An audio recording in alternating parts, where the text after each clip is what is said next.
more discouraging than starting over. And that's what you're about to experience if you keep playing this game.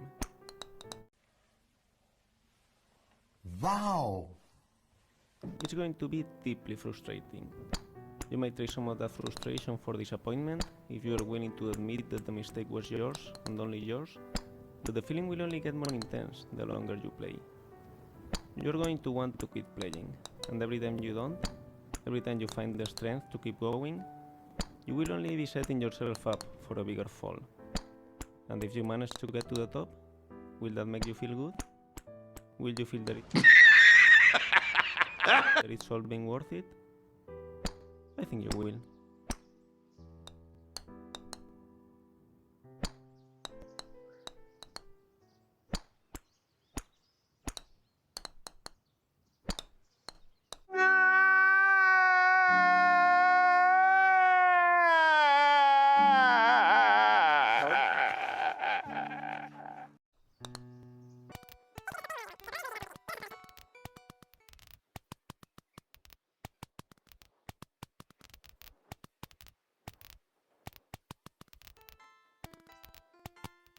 This game is a different take on a game that came out in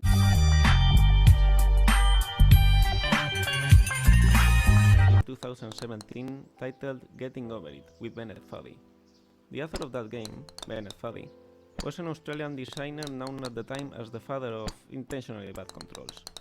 Weird, unresponsive, and hard to understand, intentionally bad controls are bad in the sense that Oh my god! what otherwise could well be a walk in the park, and yet they often make for amusing games. In Getting Over It, your task is simply to climb up a mountain, but dragging yourself with a hammer while sitting inside a أنا عايز جملة مفيدة.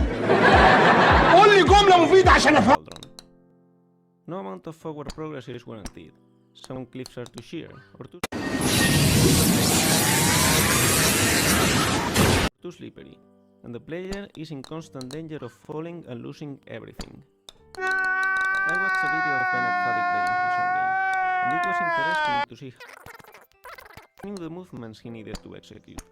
So he will make an attempt, but he will fail, without a clear reason why. So he will try again.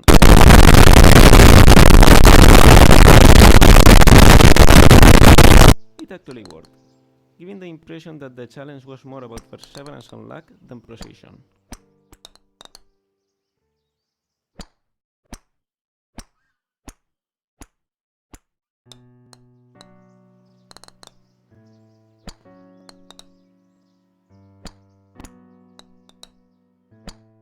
In Getting Over It, Bennett Foddy claims that frustration is essential to the act of climbing, but I disagree.